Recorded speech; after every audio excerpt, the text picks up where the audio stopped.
નમસ્કાર નમસ્કાર નમસ્કાર વિદ્યાર્થી મિત્રો, સ્વાગત છે આપ સૌનું. સ્વાગત છે વિદ્યાકુલ ગુજરાતી ચેનલના સરસ મજાના લાઈવ લેક્ચરની અંદર ખૂબ આપ સૌનું સ્વાગત છે. ભાઈ બહેનો, આજે હું તમને એક સરસ મજાની એવી ગુરુ ચાવી આપવાનો છું. આમ તમને એમ કહી શકો ને કે ઇકોનોમિક્સના સેશનમાં ઇકોનોમિક્સનું પેપર તમે આપશો, આટલા માર્ક્સ આજનો લેક્ચર જોઈને પાકા, જો હું કહું એ પ્રમાણે અનુસરશો તો.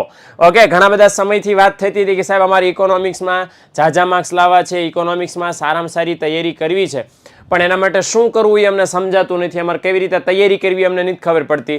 તો ભાઈ આ લેક્ચર માત્ર ને માત્ર તમારા માટે છે. આ રીતે હું કહું છું એ પ્રમાણે તૈયારી કરશો એટલે આઈ એમ વેરી શ્યોર કે તમે બોર્ડની પરીક્ષામાં સારામાં સારા માર્ક્સ લાવી શકશો. શા માટે ભાઈ? કારણ કે હું તમને આજે જે કહેવાનો છું એ બોર્ડના બોર્ડના જે પેપર ચેક થાય છે એ કઈ રીતે ચેક થાય છે, પર્ટિક્યુલર કોઈ જવાબમાં તમારી પાસેથી શું અપેક્ષા રાખવામાં આવે છે, કયા જવાબમાં કેટલા માર્ક્સ અપાય છે, કયા જવાબમાં કેટલા માર્ક્સ કપાય છે, એ જો આપણને ખબર પડી જાય તો બોર્ડની પરીક્ષામાં આરામથી સ્માર્ટ મહેનતથી આપણે 90+, 95+, મે બી 100માંથી 100 માર્ક્સ એ આરામથી લાવી શકીએ. પણ એના માટે હું કહું એ તમામ મુદ્દાઓને તમારા ધ્યાનમાં રાખવાના છે. હું તમને બોર્ડની જે આન્સર કી હોય છે એ પણ હું તમને ખાસ બતાવવાનું છું. દરેકે દરેક વિભાગમાં કયા સવાલમાં કેટલી લંબાઈની અપેક્ષા તમારી પાસેથી રાખવામાં આવે છે એ પણ તમને વિભાગ વાઇઝ હું બતાવતો જવાનો છું. એટલે છેક સુધી મારી સાથે જોડાયેલા રહેજો મિત્રો, નહીતર થશે એવું કે આ તક ચૂકી જશો. કારણ કે આવા લેક્ચર આપણે વર્ષમાં વારંવાર લઈને આવતા નથી. વર્ષની શરૂઆતમાં શા માટે આવા લેક્ચર લઈને આવીએ છીએ? કારણ કે અત્યારથી જો તમને ખબર હોય કે મારે કઈ રીતે મહેનત કરવી તો તમે અત્યારથી એ પ્રમાણે તૈયારી કરી શકો અને બોર્ડની પરીક્ષા આવે ત્યાં સુધીમાં સારામાં સારા માર્ક્સ તમારા આવે.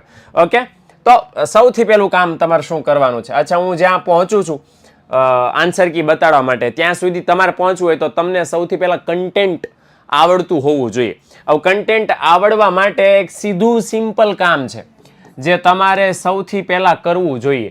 કયું કામ છે જે સૌથી પહેલાં કરવું જોઈએ? જે આપણે બહુ બધી વખત નથી કરતા, વાંચીએ છીએ લાટ બધું ઢગલામંદ વાંચીએ છીએ પણ નથી કરતા આપણે રિવિઝન નથી કરતા. એકની એક વસ્તુ આપણે વાંચી લીધી છે પછી ફરીવાર આપણે એને ક્યારે યાદ કરીએ છીએ? ઘણા બધાનો જેટલા જોડાણા છો બધાનો એક કોમન પ્રોબ્લેમ છે કે સાહેબ વાંચેલું યાદ નથી રહેતું, આંકડા તો ખાસ ભૂલાઈ જાય છે. ઓકે, તો મારો સીધો સામે પ્રશ્ન તમને એ છે કે આજે કોઈ વસ્તુ વાંચી છે એને ફરીવાર તમે યાદ ક્યારે કરી? એટલે રિવિઝન જેટલી વાર વધારે થશે એટલી વાર તમને વધારે ને વધારે ફાયદો થશે. મુદ્દાઓની ડાયરી બનાવો હાલતા ચાલતા. જ્યારે ખાલી ઇકોનોમિક્સમાં નહીં, વાણિજ્ય વ્યવસ્થા જેવો વિષય છે, એસપી જેવો વિષય છે, આ બધામાં ખાસા એવા મુદ્દા છે. તો એ મુદ્દા છે એની ડાયરી તમે બનાવી શકો અને ડાયરીનો ઉપયોગ હાલતા ચાલતા ગમે ત્યારે ફ્રી પડો છો એ તમે એના માટે કરી શકો. અચ્છા, એક બહુ સરસ મજાની ટેકનિક છે, હું ભણતો ત્યારે વાપરતો અને બહુ ફાયદો મને થયેલો. બાય ધ વે, એક નાનો એવો કિસ્સો તમને સાથે સાથે કહી દઉં. શું થયેલું કે ભાઈ અમારે 11મા અને 12મા ધોરણમાં, બંને ધોરણમાં, 11મા ધોરણમાં હું તો કોમર્સ મેં તો કરેલું છે, અને એમાં થયેલું એવું કે ભાઈ સ્કૂલમાં છે અમને એવું કહેવામાં આવ્યું કે તમારે ભાઈ કોમર્સમાં છે એ એસપી નામનો વિષય નહીં લેવામાં આવે. ઓકે, એટલે મેં પૂછ્યું કેમ? તો કે એમાં સર નથી એસપી ભણાવવાળા. તો કાંઈ વાંધો નહીં, તો કે કમ્પ્યુટર આપો. તો કે કમ્પ્યુટર નહીં ભણાવવામાં આવે. મેં કીધું કેમ? તો કે ભાઈ અમે સ્કૂલમાં લેબ નથી, કમ્પ્યુટર લેબ નથી. હવે કમ્પ્યુટર નહીં, એસપી નહીં, તો શું અમને ભણાવવામાં આવ્યું? તો અમને 12મા ધોરણમાં 11-12 કોમર્સમાં ભણાવવામાં આવ્યો ઇતિહાસ. એટલે 6 વિષયો રેગ્યુલર જે આપણા એકાઉન્ટ સ્ટેટિકો બીએ આવતું હોય, ગુજરાતી, ઇંગ્લિશ, અને એની સાથે ઇતિહાસ. હવે ઇતિહાસ તો આપણને ખબર છે કે ભાઈ આટલા બધા ચેપ્ટર, આટલું બધું કન્ટેન્ટ, આમ એટલે બધી પહેલીથી જ આવી આપણી હોય ને, આમ ચિત્ર મગજમાં બની ગયું હોય. એટલે ત્યારે છે આ પ્રોબ્લેમ થયેલો અમને કે ભાઈ આટલું બધું તો કન્ટેન્ટ કેમ યાદ રાખવાનું? તો ત્યારે મેં આ કરતા સ્કૂલે છૂટી અને બસમાં ઘરે જઈએ. ઓકે, અને બસને અડધી 1 કલાક ઘરે પહોંચતા વાર લાગે. અચ્છા, ત્યાં સુધી શું કરવાનું? સીટ મળી જાય, બરાબર, સીટ મળી જતી ત્યારે. ઓકે, પણ મળી જતી એટલે અમે સીટમાં બેસી જતા અને બેસી ગયા એટલે આંખો બંધ કરીને આખા દિવસમાં જેટલું ચાલ્યું છે, ઓકે, ખાસ કરીને ઇતિહાસ વિષયમાં તો પ્રોપર તૈયારી કરવાની હતી. કારણ કે ઓલા બધા તો તૈયારી કરવા ગમે, આની તૈયારી કરવી ગમતી. તો એ આંખો બંધ કરીને સરે જે ભણાવ્યું છે, જે શબ્દો કીધા, સરે કોઈ વાત કીધી, વધારાની વાત કીધી, કામની કીધી, ઉદાહરણ આપ્યું, વોટ એવર, એ આંખો બંધ કરીને યાદ કરવાનો પ્રયત્ન કરો. આનાથી શું ફાયદો થશે? આને બાય ધ વે ઇંગ્લિશમાં કહેવાય છે વિઝ્યુઅલાઇઝેશન, કે જે બની ગયું છે એને જરાક વળી પાછો રીચેક કરવાની ટ્રાય કરો, હાઇલાઇટને વળી પાછી મગજમાં લાવો શું બન્યું, બરાબર ને? શરૂઆત ત્યાંથી થાય.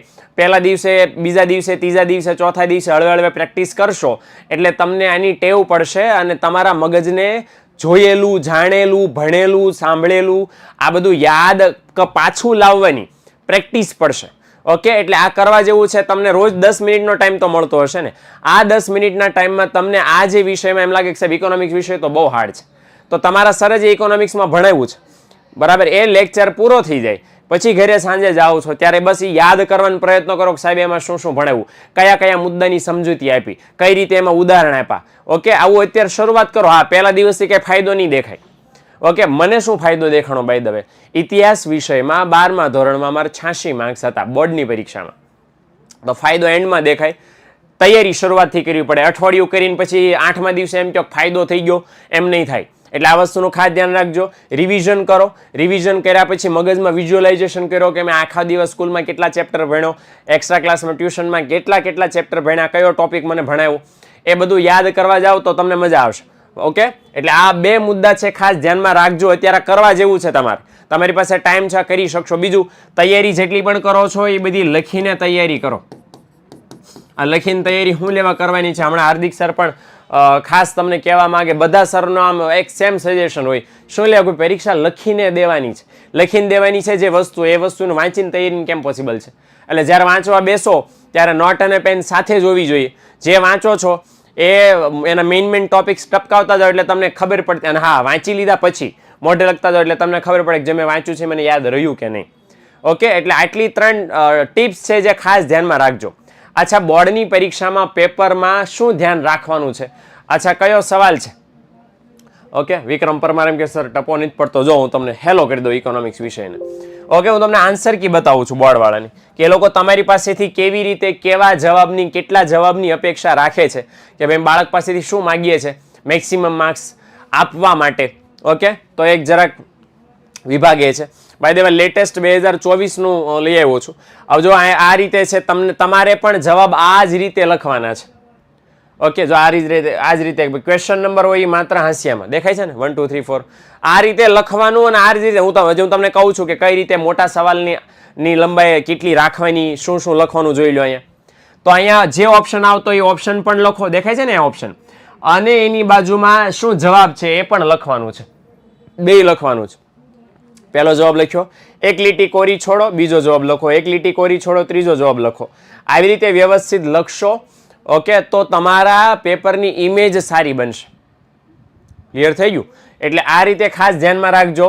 ખાલી ઘણા બધા આ જ જવાબ લખે છે અને ખાલી બધા ABCD જે આવતું એ જ લખે છે, બધું નથી લખતા. એટલે આ ખાસ લખી નાખો તો તમને ફાયદો થશે. અચ્છા, બીજું શું કરવાનું? આ પેપર નથી બતાડતો, તમને એમ થઈ શકશે આ તો ટોપરનું પેપર. ના, ટોપરનું પેપર નથી, આ આન્સર કી છે. ઓકે, ચાલો બીજું શું? હવે તો તમને પરચો અહીંયાથી મળશે. ઓકે, હવે અહીંયા છે જો વૃતાંશ આકૃતિ એટલે શું? હવે એવી આપણને વ્યાખ્યા પૂછી હતી. ઓકે, હવે વ્યાખ્યા પૂછી હતી 1 માર્ક્સમાં, તો આ 2 માંથી કોઈ પણ એક વ્યાખ્યા તમે લખી શકો. વૃતાંશ એટલે વર્તુળનો અંશ, આ તો સોરી વૃતાંશની વ્યાખ્યા હતી. આ રહી વૃતાંશ આકૃતિની વ્યાખ્યા. આ તમારે 1 માર્ક્સમાં છે, ખાસ લખવું પડે. ઓકે, તો આ એટલું લખશો એટલે આનો 1 માર્ક્સ મળશે. જો અહીં સૂચના આપી છે કે 2 માંથી કોઈ પણ એક વ્યાખ્યા લખી હોય તો 1 ગુણ આપવો. એટલે આ જે 2 વ્યાખ્યા છે, આ 2 વ્યાખ્યામાંથી કોઈ પણ એક વ્યાખ્યા લખી હોય તો તમારે એને 1 માર્ક્સ આપવાનો છે. ટપો પડ્યો એટલે 2 માંથી કોઈ પણ એક વ્યાખ્યા લખો તો પણ ચાલે. બાય ધ વે, ઘણીવાર એવું થાય કે તમે જે ટોપિક વાંચો છો, ફોર એક્ઝામ્પલ નાણાકીય નીતિ છે, ફુગાવો છે, નાણું છે, વિકાસ છે, વૃદ્ધિ છે, આ બધાની એક કરતા વધારે વ્યાખ્યા ચોપડીમાં આપી છે.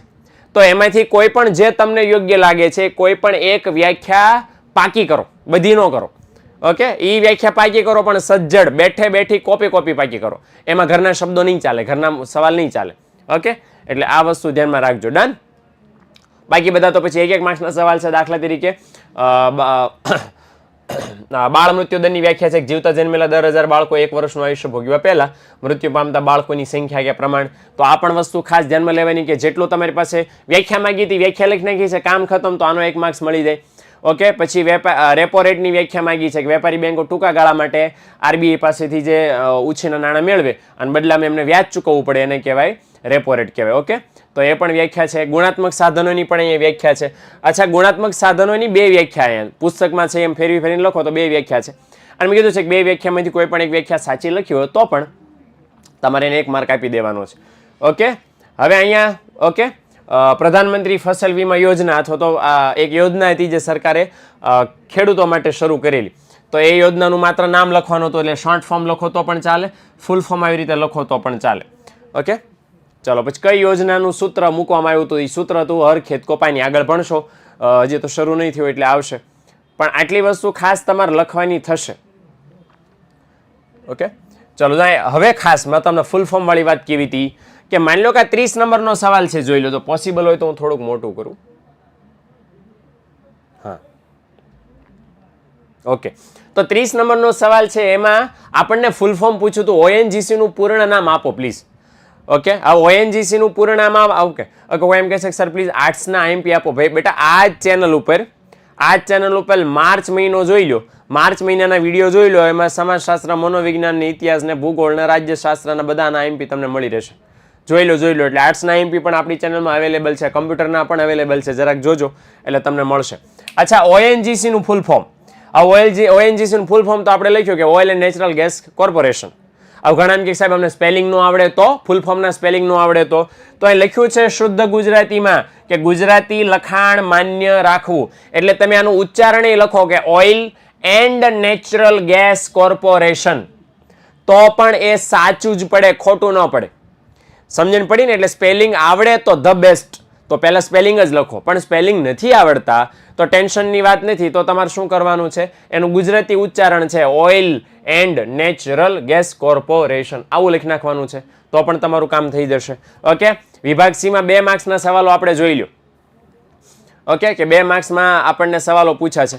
હવે અહીંયા આપણને આકૃતિ એટલે શું તેના ઉપયોગો જણાવો, આવી રીતે સવાલ પૂછેલો, મતલબ 2 સવાલ પૂછેલા, 2 નો 1-1 માર્ક્સ. તો આકૃતિની વ્યાખ્યા લખી નાખી, અવલોકિત માહિતીનું ચિત્ર દ્વારા પ્રતિનિધિત્વ, એને શું કહેવાય? આકૃતિ. અને એના ઉપયોગ એ પછી વિજ્ઞાપન કંપની આકર્ષણ ઊભું કરવા માટે, રાજ્યને માહિતી આપવા માટે અને સામાજિક સંસ્થાઓ જાગૃતતા ફેલાવવા માટે વાપરે છે. ઓકે, હવે નીચે નોંધ મારી છે. નોંધ જ આપણા માટે ખાસ કામની છે કે અર્થનો 1 માર્ક આપવાનો અને સમજૂતીનો 1 માર્ક આપવાનો. આવ્યું?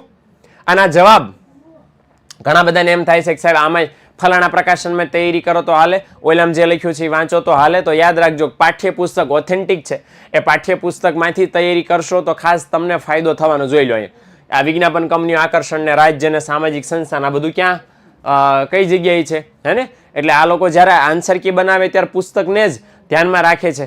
ઓકે, એટલે આ વસ્તુ ધ્યાનમાં રાખો. ક્લિયર થઈ ગયું? ચલો, તો જો આ નોંધ આ પ્રમાણે આપી દીધી છે. ઓકે, 32 નંબરનો સવાલ છે. હવે એમાં કમ્પ્યુટરના અને ઇન્ટરનેટ ટેકનોલોજીના કમ્પ્યુટર ટેકનોલોજીના ભય સ્થાનો આપ્યા છે. ઓકે, આવી જે ભય સ્થાનો આપણને આપ્યા છે, એ જે ભય સ્થાનો છે જો અહીં આપણને આપ્યા છે, કમ્પ્યુટર યંત્ર સાધન છે ને તે અભ્યાસ સામગ્રી નથી, સામગ્રીની પ્રક્રિયા સરળ કરવા મદદ કરે છે અને ઉપયોગ જ્ઞાન કે અભ્યાસની અવેજીમાં થઈ શકે નહીં. અને પછી આપ્યું છે પ્રોગ્રામિંગ એની જાગૃતિ. 3 મુદ્દા થયા અને જે ક્લાસમાં 4થો મુદ્દો છે.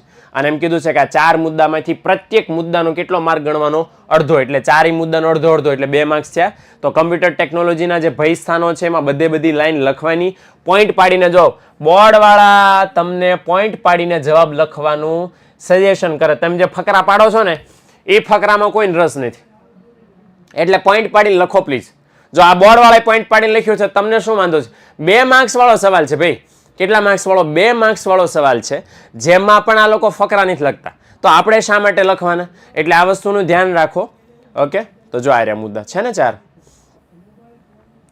ઓકે, ચાલો હવે બીજું કે 2 માર્ક્સમાં એવો સવાલ પૂછાયેલો કે રાષ્ટ્રીય આવકના નિર્દેશકની મર્યાદાઓ સમજાવો. મર્યાદાઓ 3 છે, સમજાવવાની 2 હોય. 2 માર્ક્સમાં પૂછાણો એટલે અહીંયા 3ના ટાઇટલ લખીને આપણને કીધું છે કોઈ પણ 2 મુદ્દા સાચા સમજાવ્યા હોય તો એના 2 માર્ક આપવાના. એટલે જ્યારે તમને એમ થાય કે આ 3 મુદ્દા અહીંયા છે અને આપણને તો 2 માર્ક્સમાં પૂછ્યા તો ટેન્શન નહીં લેવાનું. કેટલા લખવાના? 2. કોઈ પણ 2 મુદ્દા લખી નાખવાના. બોર્ડવાળા એટલા ડાયા છે.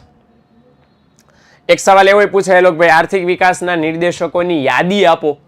તો યાદી આપો એટલે જો આ રીતે નામ લખી નાખ્યા છે ને, રાષ્ટ્રીય આવકનો વૃદ્ધિ દર, માથાદીઠ આવકનો વૃદ્ધિ દર, જીવની ભૌતિક ગુણવત્તાનો આંક, માનવ વિકાસનો આંક છે. અને આ 4 નામ જે લખ્યા છે, 4 નામનો અડધો માર્ક્સ અહીંયા આપણને આપવામાં આવ્યો છે. સેમ રીતે ફુગાવાના લક્ષણો જોઈ લો. ઓકે, તો બધા 4 મુદ્દાએ લખ્યા છે, 4ના કેટલા? 0.5 ગુણ, અડધા માર્ક્સ આપ્યા છે. અચ્છા, નાણાંના પ્રકારો જોઈ લો. નાણાંના 6 પ્રકારો છે, એમાં 6 પ્રકારોમાંથી લખ્યું છે ઘણાને એમ થાય કે સાહેબ હમણાં ઓલું 3 મુદ્દાવાળું, પણ અહીંયા તો તમે જો નાના નાના એક એક શબ્દ છે, વસ્તુ, પશુ, ધાતુ, કાગદી, પ્લાસ્ટિક, બેંક. અહીંયા કીધું છે કોઈ પણ 3 મુદ્દા સાચા હોય તો 1 ગુણ આપવાનો. ઓકે, એટલે મતલબ એમ થયો કે 6 છે તો આ 3 મુદ્દાનો 1 માર્ક, આ 3 મુદ્દાનો બીજો માર્ક, એટલે 6 એ 6 પ્રકારો તમારે ખાસમ ખાસ લખવા પડશે નાણાના પ્રકારો વાળા સવાલના જવાબમાં. આ વસ્તુનું ધ્યાન રાખજો. ઓકે, ચાલો. બાકી બધા છે. કોઈ નવું આવે તો હું તમને ખાસ વિભાગ ડી વાળું જરાક ચેક કરી દઉં. મોટા ભાગના લોકોને બળતરા છે સાહેબ વિભાગ ઈ માં શું છે આવે છે એની અંદર. આપણી પાસે એ પણ આન્સર કી છે, આપણે આન્સર કી ફૂલ લઈને આવ્યા છે આખા પેપરની. અચ્છા, આવી ગયો છે. યસ, વિભાગ ડી 3 માર્ક્સ વાળો સવાલ અહીંયા આવી ગયો છે. હવે આ જે છે એ પહેલો જ સવાલ આપણને આપ્યો છે કે આકૃતિને આલેખ દોરતી વખતે ધ્યાનમાં રાખવાની બાબતો. પહેલા ચેપ્ટરમાંથી આ સવાલ પૂછવામાં આવ્યો છે. હવે આજે પહેલા ચેપ્ટરમાં સવાલ પૂછવામાં આવ્યો છે એમાં પુસ્તકમાં 6 બાબતો છે. હવે ઘણા એમ કે સાહેબ આમાં 3 મુદ્દા સમજાવવાના, પણ તમે ચોપડીમાં જોવો ને તો 3 મુદ્દામાં એક લીટીની જ સમજૂતી આપી છે. 6 એ 6 મુદ્દા બહુ નાના છે.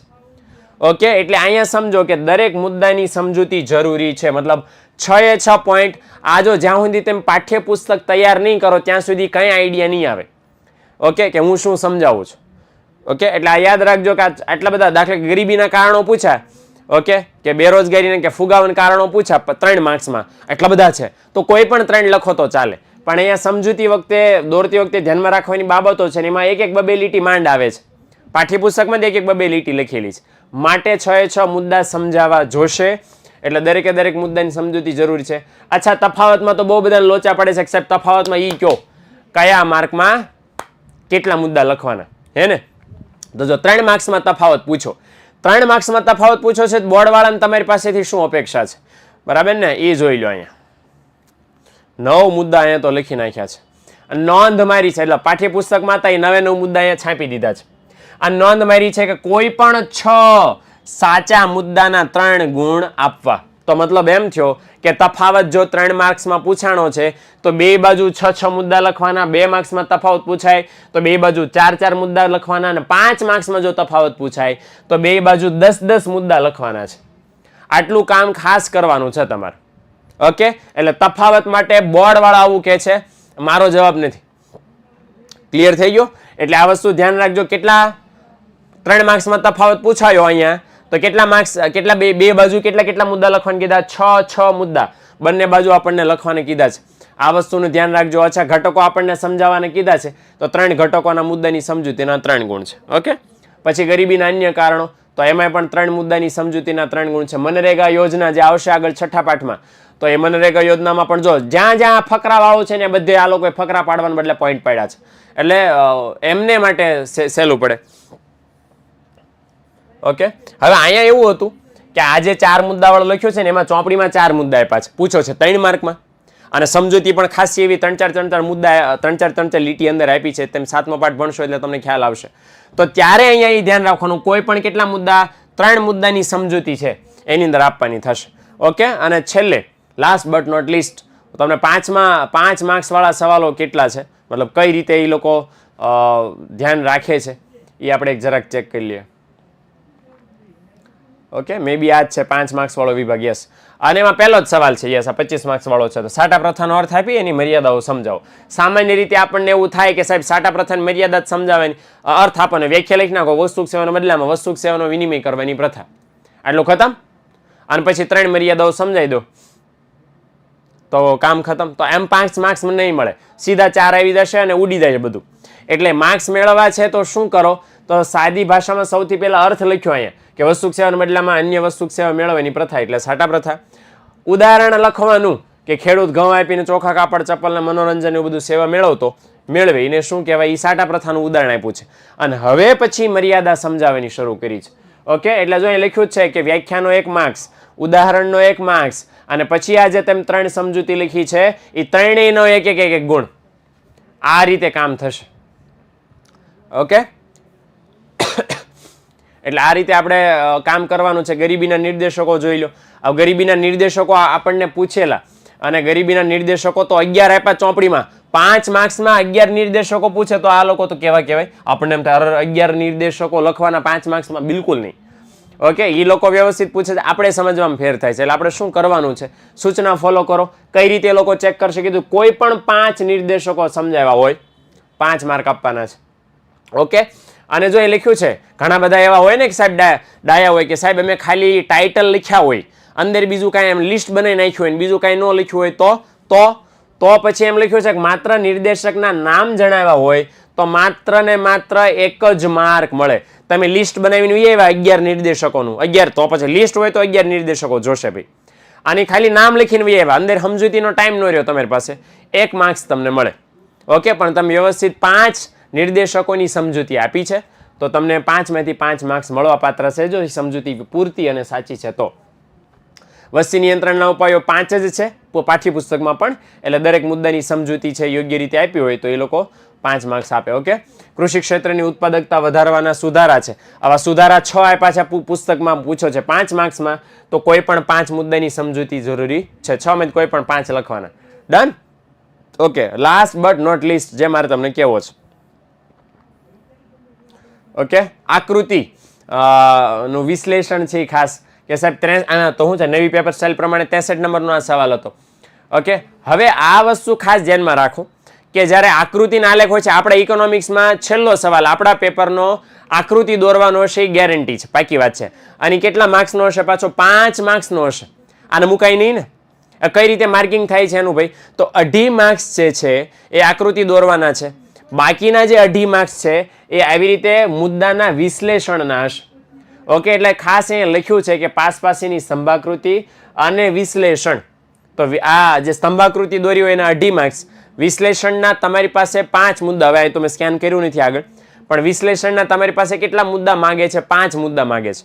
એટલે તમારે 5 મુદ્દા વિશ્લેષણના ફરજિયાત લખવાના જ છે. કઈ રીતે કરવાનું વિશ્લેષણ ઓલરેડી અગાઉ વિડીયો આપણા આ ચેનલ ઉપર લાવી ચૂક્યો છું, એ જરાક રિવિઝિટ કરી લેજો, તમને ખ્યાલ આવી જશે કે કઈ રીતે આકૃતિ દોરાય, કઈ રીતે એનું વિશ્લેષણ લખાય. સાવ ઇઝીમાં ઇઝી પદ્ધતિ છે, એકદમ ઇઝી છે. 5 માર્ક્સ તો તમારા બેઠા આવી જાય એવું છે. ઓકે, એટલે આ રીતે ખાસ ધ્યાનમાં લેજો. હવે આવી રીતે કામ કરશો તો બહુ મજા આવશે. આ રીતે હવે છે ને, હવે જો શું લેવા, તમને અત્યારથી મેં આન્સર કી બતાવી દીધી, એનું રીઝન તમને કહું. એટલા માટે કે તમે હવે કોઈ પણ નાની મોટી ટેસ્ટ પણ આપો, હવે ક્યાંય હોમવર્ક કઈ તમારા હાથમાં આવે એટલે એમ માનીને વિચારો કે આ જે સવાલ મને લખવા આપ્યો, આ ટોપિક મને જે લખવા આપ્યો, એ બોર્ડની પરીક્ષામાં પૂછાય તો કેટલા માર્ક્સમાં પૂછાઈ શકે. અને જો બોર્ડની પરીક્ષામાં જે તે માર્ક્સમાં પૂછાય તો મારે કેટલી લંબાઈ એમાં રાખવાની હોય, એનો આઈડિયા હવે તમને આજના મેં આ બતાવ્યું છે એના પરથી આવી ગયો હશે. એની પ્રેક્ટિસ અત્યારથી શરૂ કરો. Round test, weekly test, monthly test, daily test, જે ટેસ્ટો તમારા સ્કૂલમાં લેવાય છે, ટ્યુશનોમાં લેવાય છે, એમાં જ્યારે તમે જવાબ લખો છો ત્યારે આ પ્રમાણે લખવાની ટ્રાય કરો, પ્રેક્ટિસ કરો. ઓકે, એટલે એ પ્રમાણે આગળ જતા નહીંતર શું થાય, તમને એમ લાગે કે મેં તો લખ્યું હતું પણ એ બોર્ડના સ્ટાન્ડર્ડ પ્રમાણે કેવું હતું એ આપણને ખબર નથી. એટલા માટે આ તમને બતાવી દીધું છે, એટલે ખાસ ધ્યાનમાં લેજો અને યાદ રાખજો. અને આખું વર્ષ જ્યારે તૈયારી કરો છો તો દરેકે દરેક મુદ્દામાં ધ્યાન રાખજો કે આ મુદ્દો આટલા માર્ક્સમાં પૂછાઈ શકે તો આટલા લખવાના. એ મેં તમને ઓલરેડી ખ્યાલ આવી ગયો હશે, કારણ કે આખું પેપર મેં તમને જરાક બતાવી દીધું છે આન્સર કી. ઓકે, તો આ વસ્તુ ધ્યાનમાં રાખજો. બીજું કે જેટલા પણ મિત્રો આર્ટ્સના અહીંયા કહે છે કે સર રિપીટર આર્ટ્સના એમપી આપો, આર્ટ્સના એમપી આપો, મેં હમણાં જ વાત કરી દીધી ભાઈ કે આપણી આ જે ચેનલ છે વિદ્યાકુલ ગુજરાતી ચેનલ, આમાં માર્ચ મહિનાના લેક્ચર જોઈ લો દીકરાઓ. એમાં આર્ટ્સ વિષયના તમામ આર્ટ્સના જેટલા વિષયો છે એ બધાના આઈએમપી ઓલરેડી આપી દીધેલા છે, માર્ચ મહિનામાં લઈ આવેલો છું. એ એક જરાક વિઝિટ કરી લો ભાઈ, તમને અંદાજ આવી જશે, તમને ખબર પડી જશે. ઓકે, અને લખ્યું જશે વિષયનું નામ થંબનેલ ઉપર, એ જોઈને પણ તમને અનુકૂળતા થઈ જશે. ઓકે, તો જેટલા મિત્રો આર્ટ્સવાળા છે એ ખાસ ત્યાં જઈને જોડાઈ શકે. બીજું જેટલા રિપીટર લોકો છે કોમર્સવાળા જેટલા પણ, એ બધાને વિદ્યાકુલ 12 કોમ ટોપર આ ચેનલ ઉપર આપણી ભવિષ્યવાણી છે, જે આપણી આ પૂરક પરીક્ષા શરૂ થાય ત્યાં એ દરમિયાન આગલા દિવસે આવવાની છે. હું પણ 24 તારીખે ઇકોનોમિક્સની ભવિષ્યવાણી લઈને આવવાનું છું એ ચેનલ ઉપર. આંકડાશાસ્ત્ર વિષયની પણ ભવિષ્યવાણી આજે કે આવતીકાલે મે બી આવવાની છે, તો એ પણ ખાસ ધ્યાનમાં લેજો. ભવિષ્યવાણીનો મારો ચાલવાનો છે તમારી પૂરક પરીક્ષા પૂરી ન થાય ત્યાં સુધી, પણ આ ચેનલ ઉપર નથી. આપણી આ બીજી ચેનલ છે વિદ્યાકુલ 12 કોમ ટોપર, તો એ ચેનલ ઉપર જરાક આવી જવાનું અને ત્યાં છે એ તમને રિપીટરને લગતા તમામ પ્રકારના આઈએમપી ભવિષ્યવાણી છે એ બધું ત્યાં આપણે આપવાના છીએ. તો મળીએ મિત્રો નેક્સ્ટ લેક્ચરની અંદર ભવિષ્યવાણીમાં. ત્યાં સુધી આવજો, Tata bye bye, C you.